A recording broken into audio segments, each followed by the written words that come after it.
Vous écoutez Cinéma Radio. Pardon ? Vous écoutez Cinéma Radio. Qu'est-ce qu'il y a ? Je crois qu'il veut vous embrasser. Cinéma Radio. Cinéma Radio. Je l'aurai. Il est parti. Je l'aurai. Mon Dieu.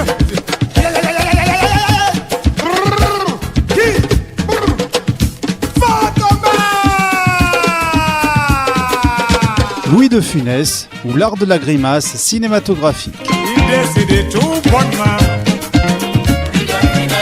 Ça avertit personne. Et même les acteurs de cinéma. Au senti, ça fait nous la peine. La disparition de ce comédien. Second épisode, publicité et doublage de films.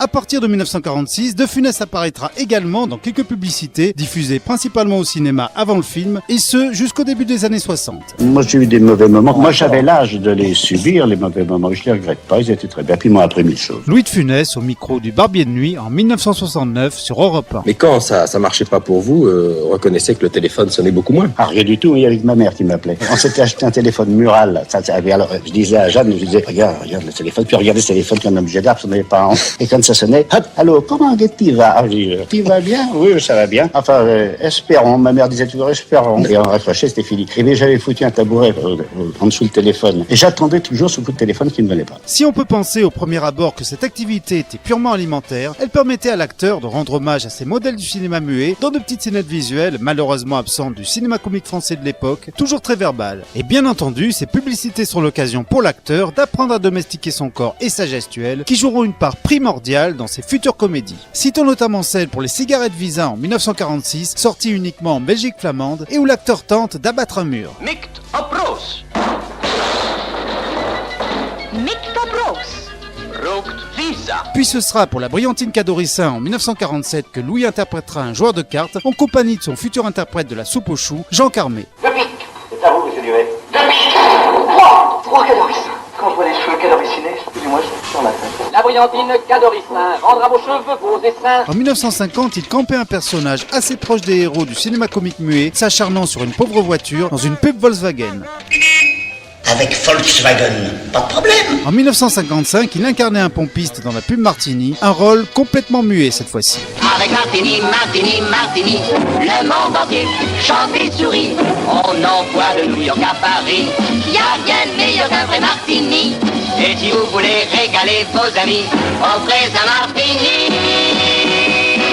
En 1957, Louis commençait déjà à se faire un nom dans le cinéma et de ce fait était cité sous son propre nom dans ce publi-reportage consacré au Salon des Arts Ménagers, qu'en profitait également pour faire la pub de son film de l'époque, Whitney la vedette. Ils sont en vérité les rois de ce 26e salon, triomphe du bouton et de la manette. Mais dans ce monde de la précision, il y a encore de la place pour un poète farfelu comme Louis de Funès, qui apparaît comme un cheveu sur la soupe. Vous noterez au passage l'incroyable misogynie du commentaire du speaker, discours qu'on n'aurait pas renié les personnages de la série Mad Men, critique du machisme dans la publicité des années 50. On a chanté jadis les mains de femmes, mais pour parler le jargon d'aujourd'hui, elles restent toujours valables. L'art ménager consiste à les préserver des tâches pénibles. Le fil électrique, dispensateur de chaleur et de froid, est le nerf de la maison moderne. Mais De Funès pense fort justement qu'une maison sans femme serait une maison sans âme.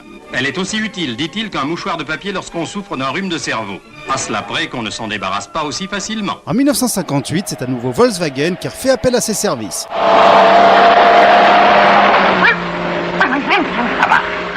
Avec Volkswagen, pas de problème. Et en 1960, pour la même marque, Louis incarnait un alpiniste pour une pub diffusée, une fois de plus, en Belgique.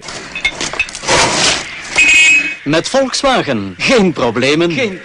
Parallèlement à sa lente ascension au cinéma, Louis devient également comédien de doublage de 1947 à 1961, et ce pour au moins 15 films identifiés. Parmi les plus célèbres, on peut citer Le Grand Passage de King Vidor, film sorti aux États-Unis en 1940, mais en France seulement après la guerre. Apporte-le ici sur un nappe que je puisse cacher enfin ma honte cap. Oh, par exemple, serait-ce Langdon Town, l'éminent et jeune savant? Te voilà donc, vieux fossile. Langdon, passe de l'autre côté, mon garçon, serre-moi la main. Comme je suis heureux de te revoir. Et moi aussi, tu sais. Tiens, donne-moi ça, je vais le lui passer. Tu es sûr qu'il a encore envie de boire, Cap? Tu as toujours des idées cocasses, Langdon. Que lui as-tu fait? Tu lui as flanqué un coup de pied? Non, j'ai dit simplement en public ce que je pensais. Comment se fait-il que tu reviennes à l'époque de la chasse aux cerfs? Eh bien, j'ai souvent dit ce que je pensais en public, moi aussi. On m'a reproché des dessins, vois-tu? Quelle est l'odeur que ton putois ne pouvait pas supporter? Celle du puritain ou du pâté? Du pâté. Oh, Langdon, je suis déçu par ton ignorance. Les moustaches des putois, on les pointe en l'air. Et là, fais attention, vieux. Pourquoi faire, dis-moi, mais tout le monde sait que Clinguette est un tyran et un escroc. Je ne moisirais pas ici si ce brigand n'avait cherché à taxer mon vieux père de la moitié de ce qu'il venait de pêcher. En 1952, il double un patron de bar dans l'affaire Ciceron du grand réalisateur Joseph N. Mankiewicz. C'est vous le patron? Oui, monsieur. Je cherche un de mes amis. Il est peut-être dans un salon privé. Avez-vous des salons privés? C'est occupé. Par lui, probablement. Je veux seulement... Désolé, il ne veut pas être dérangé. Mais nous avons rendez-vous. Désolé, prenez cette table, je vous prie. À petit baie, je ne vous remercierai jamais assez pour votre hospitalité, votre courtoisie et votre cuisine. C'est toujours avec joie que je vous vois, Diello. Ça me rappelle la belle époque. En 1953, il fait une voix dans la première adaptation de La Guerre des Mondes et surtout, il prête sa voix à un cow-boy dans le célèbre western de George Stevens, L'Homme des Vallées Perdues. Une bouteille et un verre de whisky. À la tienne, Riker. Pour avoir chassé Wright de sa ferme, faut vraiment être un salaud. Le pauvre gars avec ça, il avait trimé dur. Je veux te dire encore autre chose, Riker. Il a canné parce qu'il était un lâche. Maintenant à la mienne, parce que je suis pas un lâche. Et que tu peux courir pour m'avoir. Y en a-t-il dans votre clique qui veulent se joindre à moi et vider un whisky à l'indépendance du plus grand des États de toute l'Union, en l'honneur de l'indépendance et de la souveraineté de l'Alabama? En 1954, il double déjà un gendarme avec sa célèbre voix provinciale de l'époque dans le succès du cinéma italien Amour, pain et jalousie avec Vittorio De Sica comme acteur. Je t'ai fait venir de suite parce qu'il s'agit d'une chose très confidentielle. Le carabinier doit savoir conserver un secret même s'il lui en coûte la vie. Bravo, écrit. D'accord. Saliena, Le quoi? Quoi, le quoi? La date. Ah, la date. Objet de quoi? Démission. Démission? La vôtre? Oui, démission, la mienne. Bah, c'est dommage, c'est bien dommage et je suis de tout cœur. Merci. Le susnommé Melchior Carotenuto, chevalier de Saint-Antoine, fils de Feu Gérard et de Rosa Sartoris Conameglio. Sartoris, ça va, parce qu'Conameglio, on s'en fout. La mère, c'est autant que le père, je tiens à ce que le commandant connaisse ma famille. D'accord. Né à Sorrente, le 14 mai... Tiens, le mois des taureaux? Comment ça, des taureaux? Mais c'est le signe des taureaux, non? Tu veux dire le signe du taureau? On dit des taureaux. Non, du taureau. D'accord. 14 mai de... L'an 1901, commandant la... 1901, oui. 54 ans? Oui. On vous les donnerait pas, non? Il doublera d'ailleurs deux autres films réalisés par l'acteur-réalisateur italien, à savoir L'Or de Naples et Jugement dernier. En 1957, il double l'acteur Sam Leven dans La femme modèle de Mankiewicz et un charlatan dans La loi du Seigneur de William Wyler. Je rembourse à 2 contre 1. Toute personne qui saura deviner dans quelle coque est le petit pois. Commençons. Petit, retire ton menton de la planche, je pourrais la renverser. Regardez, il n'y a rien sous cette coque, rien sous cette autre coque, et il y a ce petit pois devant vous. Je pose cette coque dessus, je déplace vivement les coques, faites bien attention. À présent, où est l'illusoire petit pois? Bon, je paye. Tenez, $1, 50 cents, 50 cents, $2 petit. Voudrais-tu le décamper?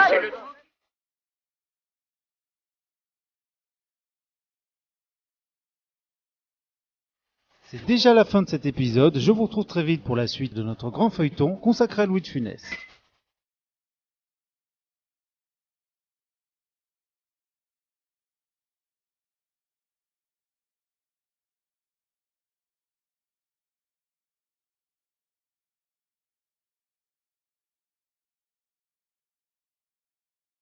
Vous écoutez Cinéma Radio. On l'appelle Notre-Dame des courants d'air. Cinéma Radio.